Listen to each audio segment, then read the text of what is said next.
Hola hermanos y bienvenidos de nuevo a este curso sobre la doctrina del Espíritu Santo. Estoy emocionado de compartir con ustedes esta lección sobre el espíritu de la nueva creación, mirando a los dos beneficios que recibimos de Cristo, el llamamiento eficaz y la regeneración, que ambos obra el Espíritu Santo en la vida de los elegidos.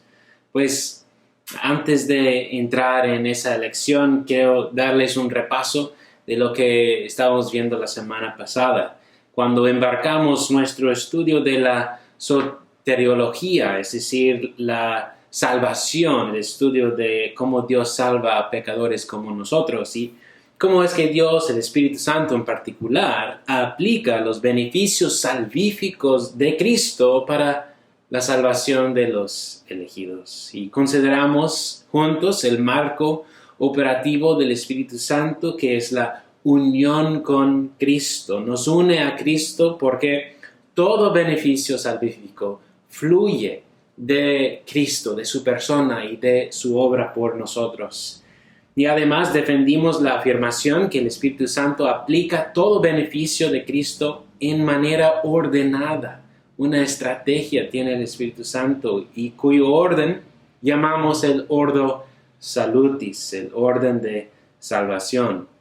Así que hoy vamos a estudiar los primeros beneficios enumerados en aquel ordo salutis, en particular el llamamiento eficaz y la regeneración.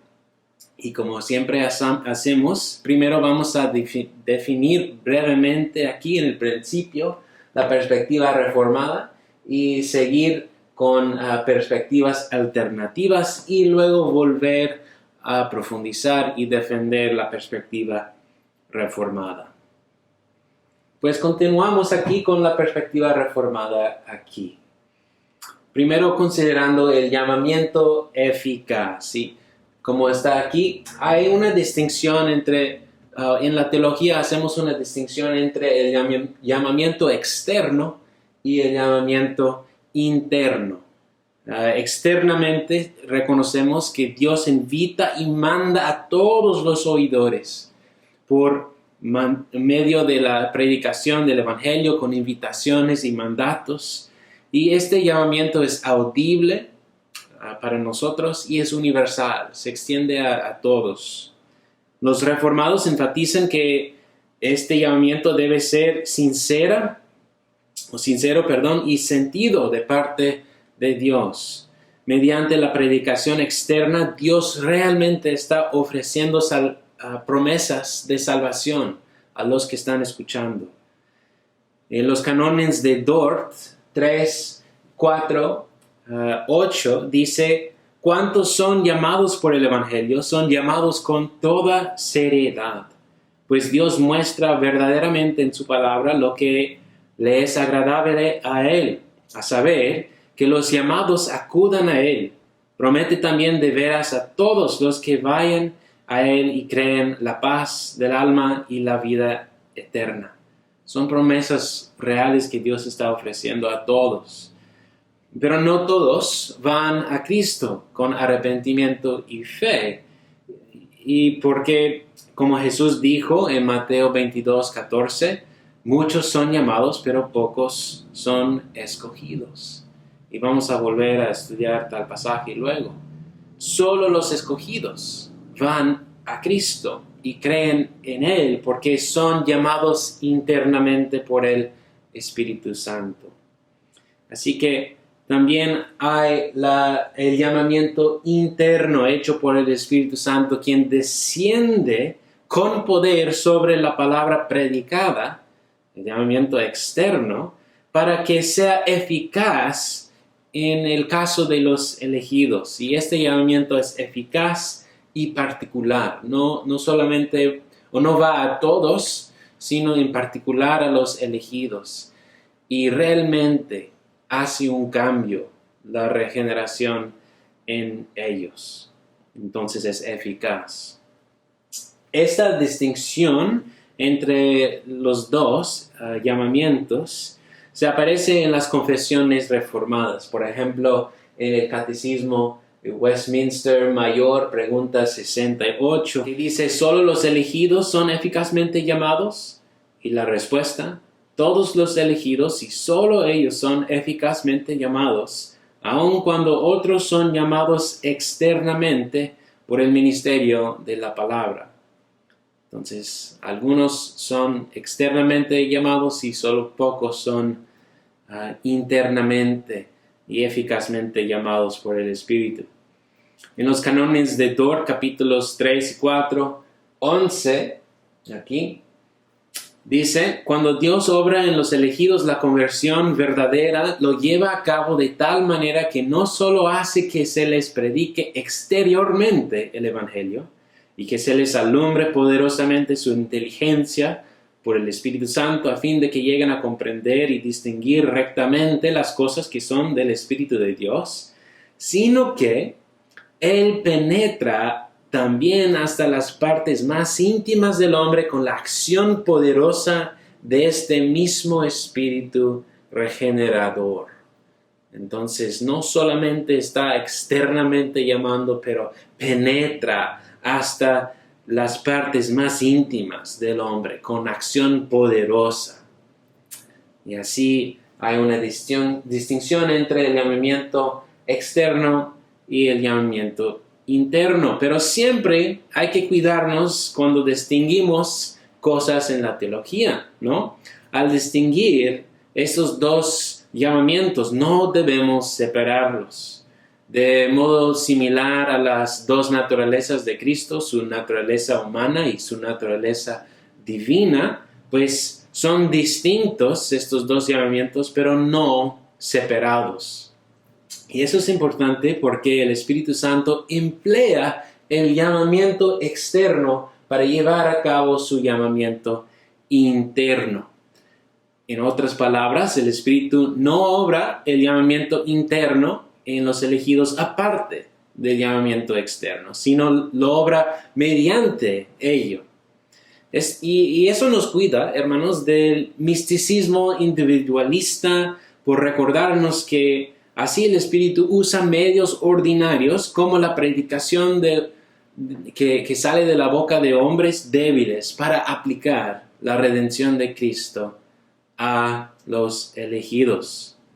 Michael Horton dice, la palabra de Dios es la acción a través de la cual el Espíritu provoca dentro de nosotros la respuesta correspondiente.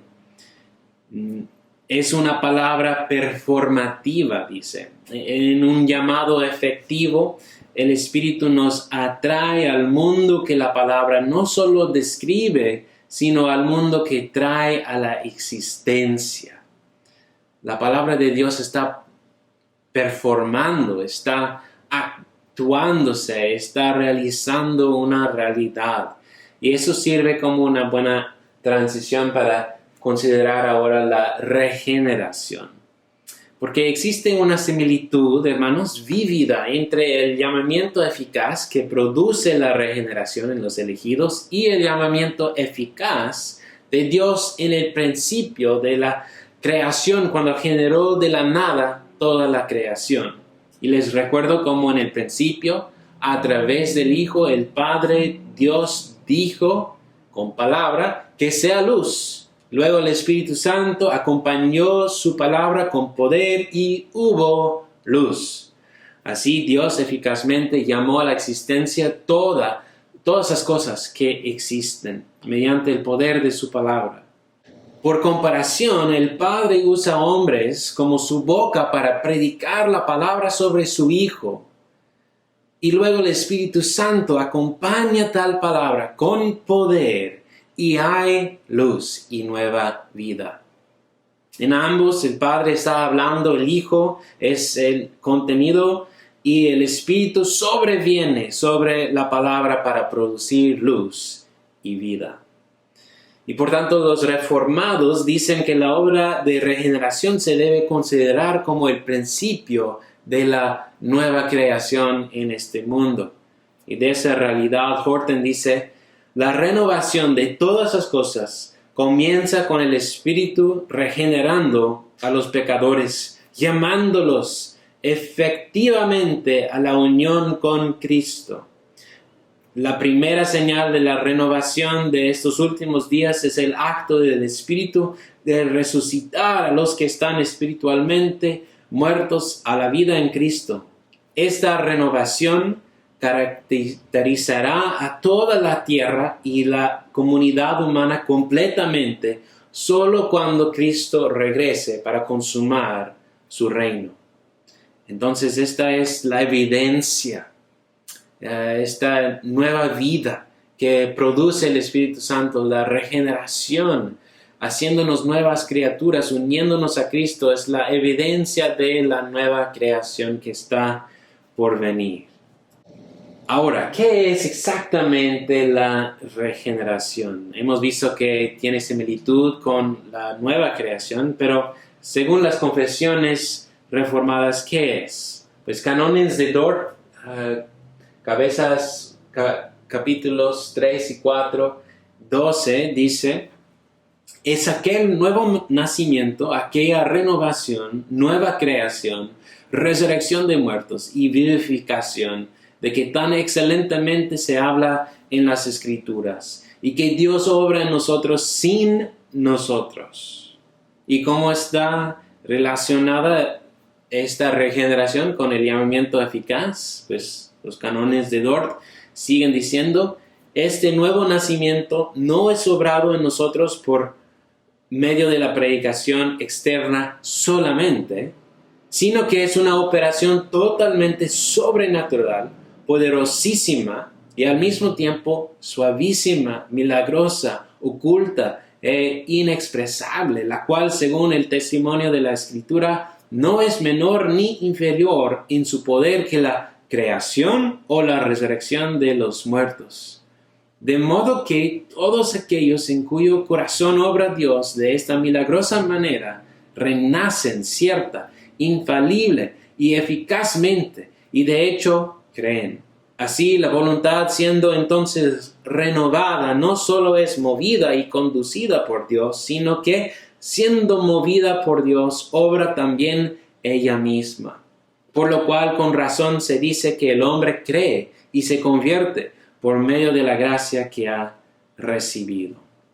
Un excelente resumen de la obra de regeneración. Y así vemos cómo esos dos beneficios, el llamamiento eficaz y la regeneración, están íntimamente conectados. El poder que emplea el Espíritu Santo en ambos es igual al poder de la creación y la resurrección de Cristo también. Increíble la comparación y similitud ahí.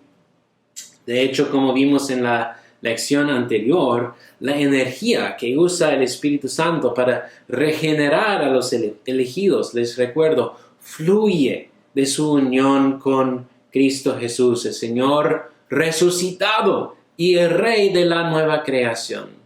Por tanto, recibimos de Él el poder de su resurrección y la vida del mundo venidero que Él está haciendo.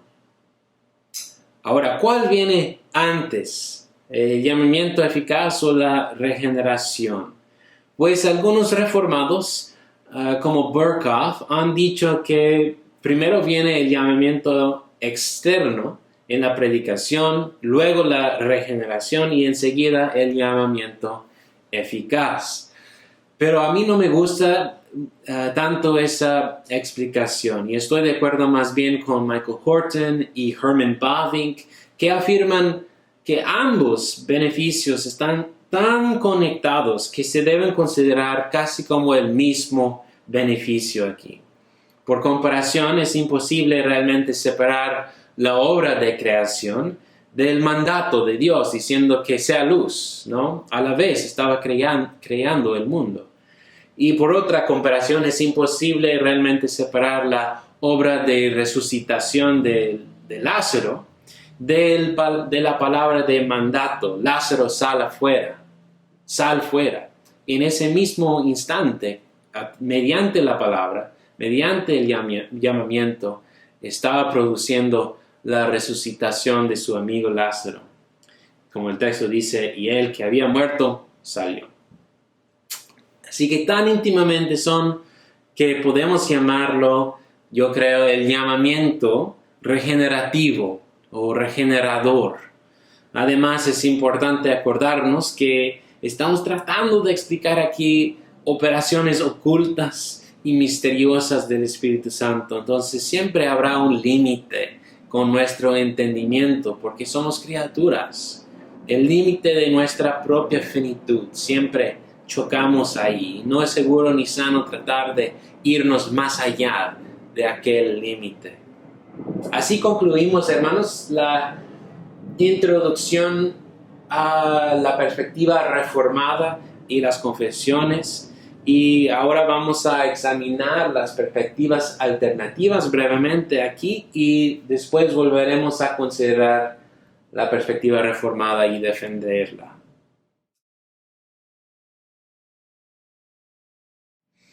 Primero, en las perspectivas alternativas, vemos la Iglesia Católica Romana. Y según Roma, el bautismo, les recuerdo, el bautismo obra la regeneración en todo recipiente. Es la causa instrumental de la regeneración.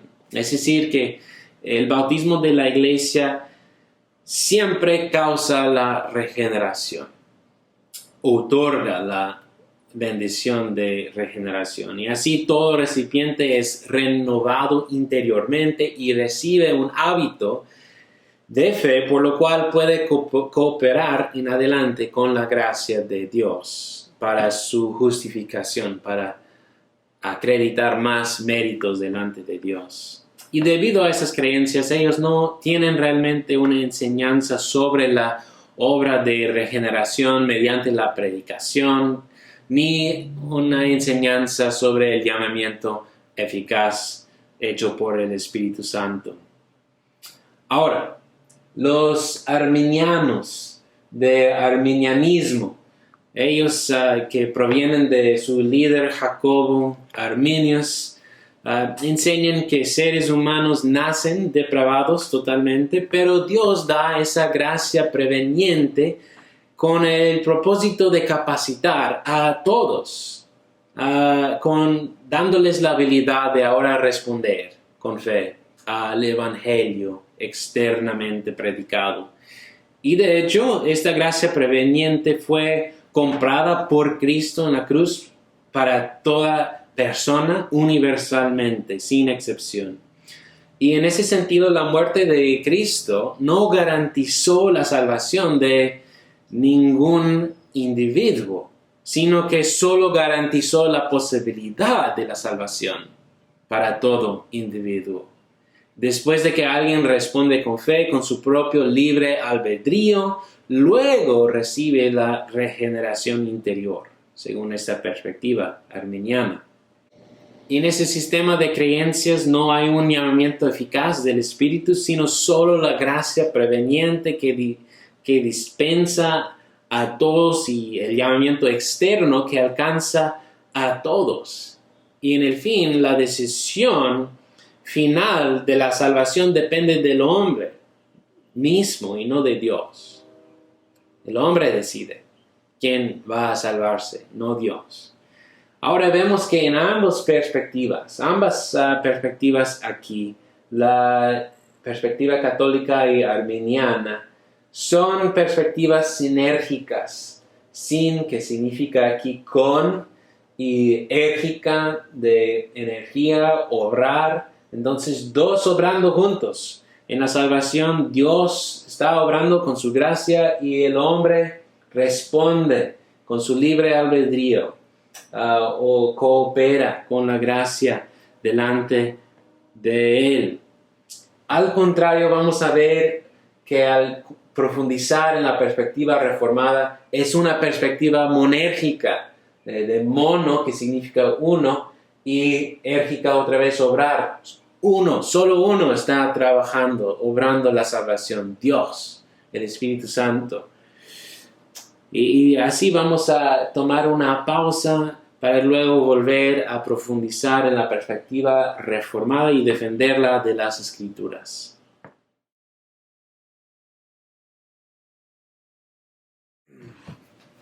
Ahora vamos a profundizar en la perspectiva reformada y primero consideramos el llamamiento general universal del Evangelio, que según Dios no está limitado a algunos solos, como los elegidos, sino se debe anunciar a todos sin distinción o discriminación. Y algunos pasajes nos muestran esta realidad. Por ejemplo, Isaías 65, versículo 12 dice, llamé, Dios está hablando, llamé, pero no me respondieron. Hablé, pero no oyeron. Y de eso aprendemos que Dios llama y habla a la gente con invitaciones y mandatos y no todos responden y oyen con fe y obediencia. Y evidentemente de esto tiene referencia al llamamiento externo del Evangelio anunciado, las buenas nuevas o promesas o mandatos externamente predicados y oídos por recipientes, pero no siempre resulta en la regeneración y por eso es el llamamiento externo y no el llamamiento interno que es siempre eficaz para los elegidos. Entonces se extiende a todos en general, universalmente. También en Mateo 22, 14, donde Jesús dice, pero porque muchos son llamados, pero pocos son escogidos. Y aprendemos aquí, hermanos, que muchos reciben un llamamiento general. Muchos escuchan y están llamados en esta manera, pero no todos responden con fe y arrepentimiento. Y por esta razón, dice Jesús, porque pocos son escogidos. Los que responden con fe evidencian que antes fueron escogidos por Dios. Ahora es importante mencionar aquí, al considerar el llamamiento general o universal del Evangelio, que en el Antiguo Testamento no hubo un mandato realmente de irse a las naciones, a todos los gentiles, con un mensaje de buenas nuevas, para persuadirles, etc. Entonces, con la excepción del profeta Jonás, que fue enviado a la gran ciudad pagana Nínive, a predicar a ellos, antes de Cristo el llamamiento general estaba limitado a Israel.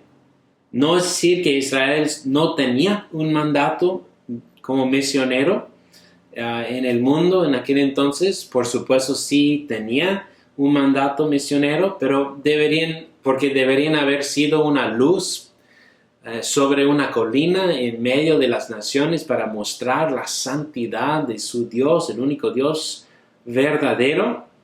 Pero vemos que con la gran comisión después de la resurrección de Jesucristo, ahora Dios está enviando su pueblo hasta los confines del mundo.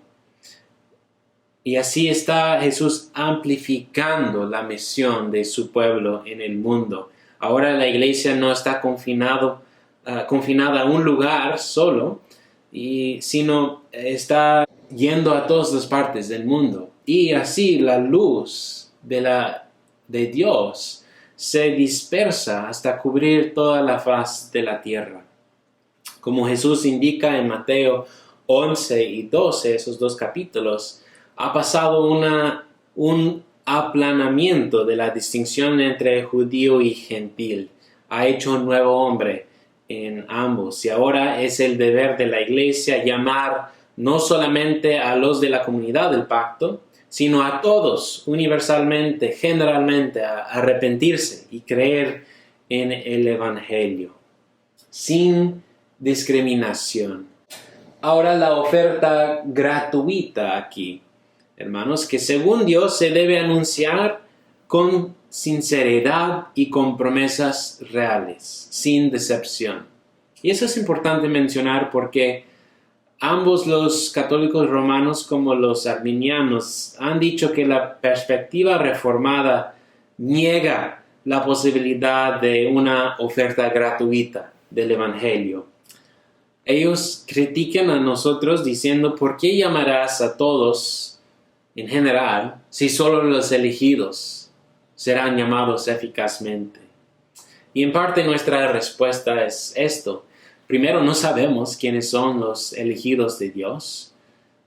Como Spurgeon dice, no podemos irnos levantando camisas para ver si dice ahí detrás elegido o no elegido. No, Dios no nos ha dado tal revelación. Y segundo, la Biblia nos enseña que debemos hacer este llamamiento con sinceridad. Entonces estamos obedeciendo a Dios.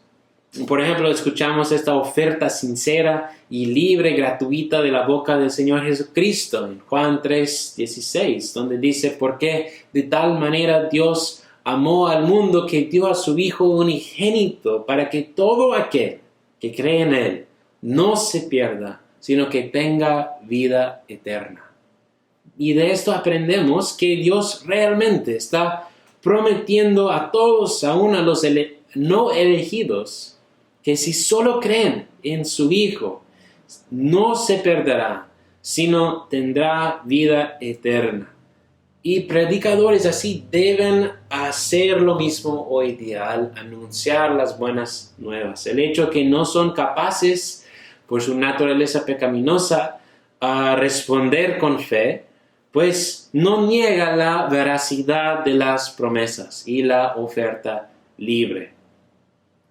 Además, hay evidencia en la Biblia sobre el hecho que Dios sinceramente desea que todos se arrepientan y creen, incluyendo los impíos y no elegidos, los condenados. Y por eso también se llama la oferta gratuita, bien intencionada del Evangelio.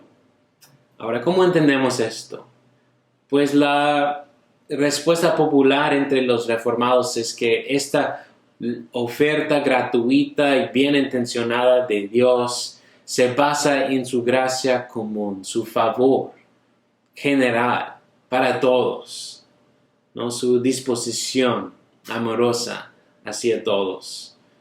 Deuteronomio 5:29 dice para nosotros, oh, si ellos tuvieran tal corazón que me temieran y guardan siempre todos mis mandamientos para que les fuera bien a ellos y a sus hijos para siempre. De eso vemos un deseo sincero de Dios para su bienestar, para su salvación. John Murray dice, es un deseo verdadero de Dios para algo que Él no había decreto. Ezequiel 18:23 dice, ¿acaso me complazco yo en la muerte del impío? Declara el Señor, y no en que se aparte de sus caminos y viva. Y luego en versículo 32, pues yo no me complazco en la muerte de nadie, declara el Señor. Arrepiéntanse y vivan. El corazón de Dios, lo que le complace o no, es la base de esta apelación a pecadores. Ezequiel 33:11 dice, diles vivo yo, declara el Señor Dios, que no me complazco en la muerte del impío, sino en que el impío sea parte de su camino y viva.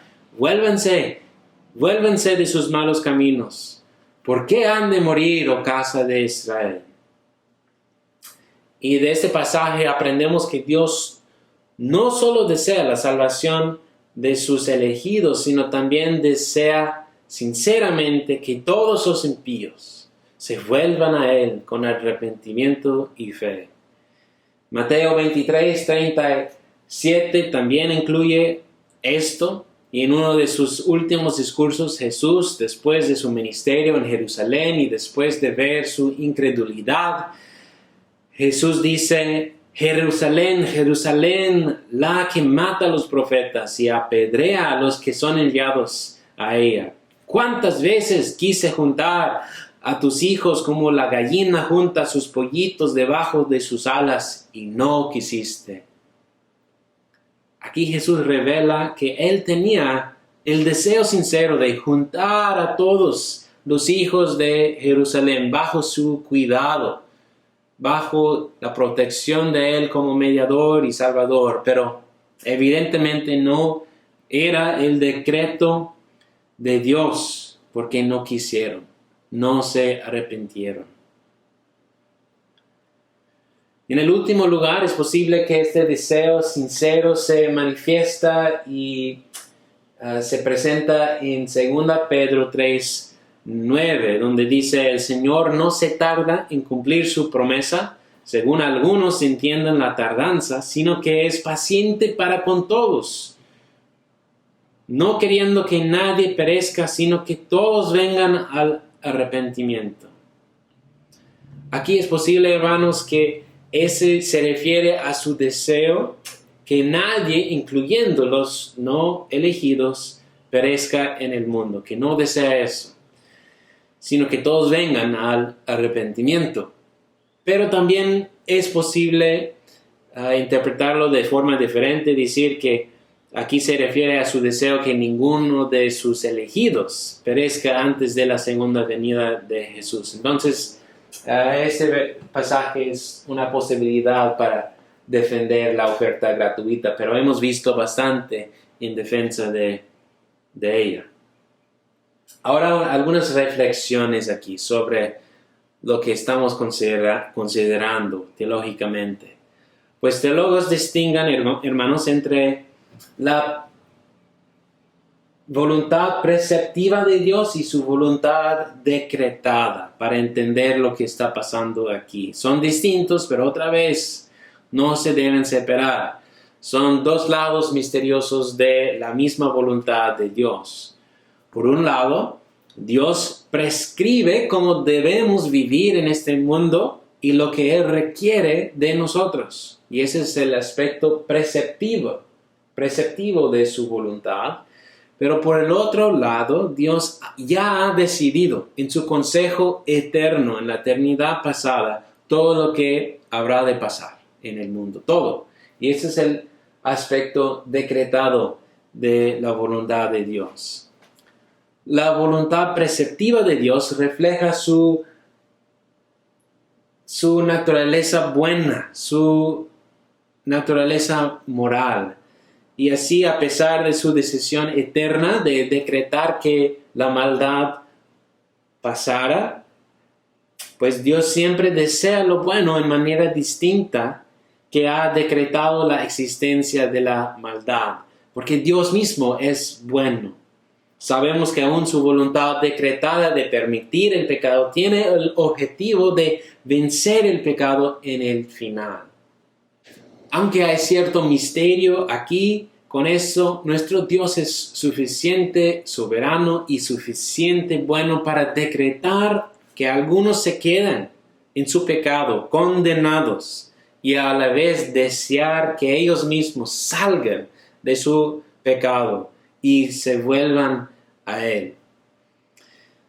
La aplicación de esto es importante para nosotros en el evangelismo en particular. Nunca debemos dejar que la doctrina de la elección y la condenación nos impida de ofrecer sinceramente, gratuitamente, las promesas del Evangelio a todos. La oferta gratuita del Evangelio se basa en la bondad de Dios y su gracia común hacia todos. Además, hay que acordarnos que el Espíritu Santo promete sobrevenir sobre el anuncio del Evangelio, aquel llamamiento externo, con poder para hacerlo eficaz en el caso de los elegidos. Y nosotros no sabemos quiénes son los elegidos. Entonces nuestro deber es predicar, y con la esperanza que pues Dios nos envía a sembrar semillas en todos lados, en todo tipo de tierra, mientras confiamos que el Espíritu Santo es el que da el crecimiento en el fin. Depende del Señor. Así que es importante ver la aplicación de esta oferta gratuita y el llamamiento general en la vida de la iglesia, el ministerio del Evangelio. Continuamos mirando el llamamiento eficaz que regenera, o el llamamiento regenerativo. Cuando leemos en las Escrituras el verbo llamar, o palabras derivadas de ello como llamados, casi siempre se refiere al llamamiento eficaz que obra el Espíritu Santo. Por ejemplo, Romanos 1, 6 a 7 dice, llamados de Jesucristo, llamados a ser santos. 1 Corintios 1, 24, 26 a 27, para los llamados, Cristo es poder de Dios y sabiduría de Dios. 26, consideran, hermanos, su llamamiento. No hubo muchos sabios conforme a la carne, ni muchos poderosos, ni muchos nobles. En otras palabras, no fue debido a su condición excelente, sino que Dios ha escogido lo necio del mundo para avergonzar a los sabios. La elección es la base del llamamiento eficaz. Según Pablo, su llamamiento fue el resultado de la elección de Dios. En Hebreos 9:15, a fin de que los que han sido llamados reciban la promesa de la herencia eterna. Y vemos que el llamamiento tiene un fin escatológico en el futuro, nuestro destino final, la herencia eterna. Segunda Pedro 1:10 dice, así que hermanos sean cada vez más diligentes para hacer firme su llamado y elección de parte de Dios. Y Apocalipsis 17:14, Él es el Señor de señores y Rey de reyes, y los que están con Él son llamados, escogidos y fieles. Entonces vemos aquí que el llamamiento es eficaz y regenera mediante la palabra predicada. Santiago 1:18 dice Santiago 1:18 dice en el ejercicio de su voluntad. Él, Dios, nos hizo nacer por la palabra de verdad, para que fuéramos las primicias de sus criaturas. 1 Pedro 1:23 a 25, pues han nacido de nuevo, no de una simiente corruptible, sino de una que es incorruptible, es decir, mediante la palabra de Dios que vive y permanece. Esta es la palabra que ustedes les fue anunciada como buenas nuevas. Entonces es a través de la palabra de buenas nuevas, el Evangelio anunciado a nuestros oídos que el Espíritu Santo obra este nuevo nacimiento. Y Juan 3:5 y 8, Jesús respondió, en verdad te digo que el que no nace de agua y del Espíritu no puede entrar en el reino de Dios. El viento sopla por donde quiere y oye su sonido, pero no sabes de dónde viene ni a dónde va. Así es todo aquel que es nacido del Espíritu. Seguimos considerando que según la perspectiva reformada, este llamamiento eficaz es monérgico. Es decir, que obra Dios solo, sin nosotros, sin nuestra correspondencia, sin nuestra cooperación, sin esperar una respuesta de nosotros. Dios, el Espíritu, abra su llamamiento eficaz. Y es porque no es posible, según las Escrituras, no es posible cambiar nuestra naturaleza pecaminosa. Como Jeremías 13:23 dice, ¿puede el etíope cambiar su piel o el leopardo sus manchas? Así ustedes podrán hacer el bien, estando acostumbrados a hacer el mal. Es imposible para un leopardo cambiar sus manchas. Igual es imposible para un pecador en su naturaleza pecaminosa cambiar sus costumbres, sus malos hábitos y hacer el bien delante de Dios. Juan 6:44, Jesús dice, nadie puede venir a mí si no lo trae el Padre. Ese tiene que ver con capacidad. No puede, tiene que ver con capacidad. Nadie tiene la capacidad de venir a Cristo, de responder positivamente al Evangelio por su libre albedrío. Es el Padre, según Jesús, que nos trae al Hijo por medio del llamamiento eficaz del Espíritu Santo. Es obra de Dios y solamente de Él. De esta incapacidad de nosotros como seres humanos en nuestra pecaminosa naturaleza, Pablo dice en Romanos 8:7 que la mente puesta en la carne es enemiga de Dios, porque no se sujeta a la ley de Dios, pues ni siquiera puede hacerlo. No tiene la capacidad. Y los que están en la carne no pueden agradar a Dios. Ahora, quiero clarificar algo. Nosotros, según la perspectiva reformada, afirmamos que seres humanos son agentes libres, no son robots. Todavía mantenemos nuestras facultades naturales de inteligencia, razonamiento y voluntad.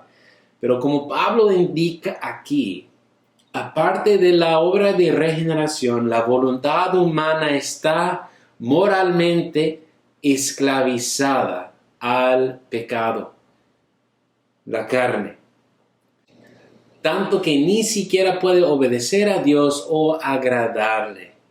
El pecador no tiene la capacidad, pues, de cambiar su naturaleza. Solo el Espíritu Santo puede cambiar nuestra naturaleza. Este hecho se evidencia con las imágenes que se usan en las Escrituras para referirse a la regeneración. Por ejemplo, las imágenes y metáforas del nacimiento y resurrección. En ambos casos, ¿no? Los recipientes, los que nacen o los que reciben resurrección, siempre son totalmente pasivos. El bebé no decide concebirse, ni menos nacerse, ni mucho menos un muerto decide resucitarse de entre los muertos. Son pasivos al recibir esos beneficios. Juan 1, 12 y 13 dice: los hijos de Dios son los que creen en su nombre, que no nacieron de sangre, ni la voluntad de la carne, ni de la voluntad del hombre, sino de Dios. El nacimiento de nuevo, como hijos de Dios, no se basa en la biología natural ni en la decisión de hombres, sino en la decisión soberana de Dios. Es obra monérgica de Dios. Efesios 2, 5 a 6 vemos que aun cuando estábamos muertos en nuestros delitos, Dios nos dio vida juntamente con Cristo y con Él nos resucitó. Antes de Cristo estábamos muertos, y un muerto siempre se queda muerto hasta que otro le dé vida, y solo Dios tiene la vida de resurrección. Somos recipientes pasivos de este nuevo nacimiento y de la resurrección espiritual. Es evidente, pues, hermanos, que la obra de regeneración es obra de Dios, sin nosotros, de Dios solo. Pero a la vez de decir eso, no es exactamente apropiado decir que el Espíritu Santo nos obliga con fuerza en este proceso. Es mejor decir que el Espíritu nos convoca a venir a Cristo y su convocatoria renueva nuestra naturaleza para que realmente deseemos venir. Por modo de analogía, podemos decir que para cortejar a la novia de Cristo, el Espíritu de Dios no la obliga por la fuerza, sino que abre poderosamente sus ojos y su corazón para poder ver la majestad irresistible de su novio, Cristo. Y toda vez que el Espíritu llama a un individuo así, un elegido, la persona renovada siempre abraza a Cristo con fe y amor. Por tanto, Michael Horton dice: el llamamiento eficaz es más como ser abrumado por la belleza que por la fuerza. Muy bien dicho. Seguimos aquí terminando nuestra lección mirando la prioridad de la regeneración en el Ordo Salutis. Solo es posible afirmar de los regenerados que son justificados, santificados y luego serán glorificados. O en forma negativa, no es posible afirmar que alguien es justificado si no hay evidencia de su regeneración, porque solo los regenerados tienen fe y mediante la fe en Cristo Dios nos justifica. Debido a esto hay prioridad lógica y temporal en la regeneración. En la primera carta de Juan, este es un tema recurrente que ahí encontramos. Y es porque su objetivo al escribir la carta a ellos era apoyar a creyentes, asegurarse de su salvación, de su elección, por darles pruebas y para ayudarles a encontrar evidencia de que habían nacido de nuevo. Y siempre Juan, esa es la metáfora que a Juan le gusta usar para referirse a la regeneración, la metáfora de nacer de nuevo. Entonces él dice en 1 Juan 2:29, saben también que todo el que hace justicia es nacido de él. Así que si alguien está haciendo justicia, obrando justicia, es evidencia que ha nacido de Dios. El nacimiento de nuevo procede temporalmente obras de justicia. Por eso tiene prioridad sobre la santificación. Ninguno que es nacido de Dios, o 3:9, ninguno que es nacido de Dios practica el pecado, porque la simiente de Dios permanece en él. La regeneración siempre pues resulta en una vida de santificación, de practicar el bien en lugar del pecado. La regeneración siempre resulta en una vida de santificación, no practicando más el pecado como un hábito de pecar sin tener la lucha de arrepentimiento y fe. 4:7.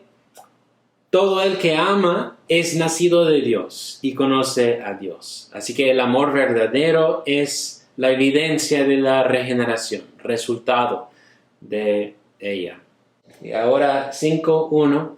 Todo aquel que cree en Jesús es el Cristo, es nacido de Dios. Importante aquí, hermanos, vemos que la fe en Jesús es el resultado lógico del nacimiento de Dios. Entonces vemos que tiene prioridad la regeneración en el ordo salutis. Y por decir prioridad, no queremos decir aquí que es un beneficio preferente, sino es el beneficio lógicamente y temporalmente previo a los otros, que viene antes de los otros en el orden. Ahora, hermanos, quiero concluir con esta lectura de los cánones de Dort, en resumen majestuoso de la obra de regeneración, que es obra del Espíritu Santo en nosotros, los elegidos. Y ese resumen aquí van a escuchar, aprovecha de la rica variedad que existe en las Escrituras acerca de la obra de regeneración. Dice aquí, en Cánones de Dort 3 y 4, 11, con la acción poderosa de este mismo Espíritu regenerador, Él abre el corazón que está cerrado. Él quebranta lo que es duro. Él circuncida lo que es incircunciso. Él infunde en la voluntad propiedades nuevas y hace que esa voluntad que estaba muerta reviva, que era mala se haga buena y que no quería ahora quiera realmente, que era rebelde se haga obediente. Él mueve y fortalece de tal manera esa voluntad para que pueda, cual árbol bueno, llevar frutos de buenas obras. Amén. Pues hermanos, espero que hayan sido edificados con esta lección. Debido al Espíritu Santo obrando regeneración en ustedes, son ahora parte de la nueva creación, unidos a Cristo, el Rey de la nueva creación, llamados a ser santos, Ustedes son llamados a recibir la herencia eterna. Y como Pablo dice en Efesios 4:1, pues mientras esperamos su regreso, que vivamos de una manera digna de la vocación con que hemos sido llamados. Amén. Que Dios los bendiga. Gracias por escuchar. Hasta la próxima, hermanos.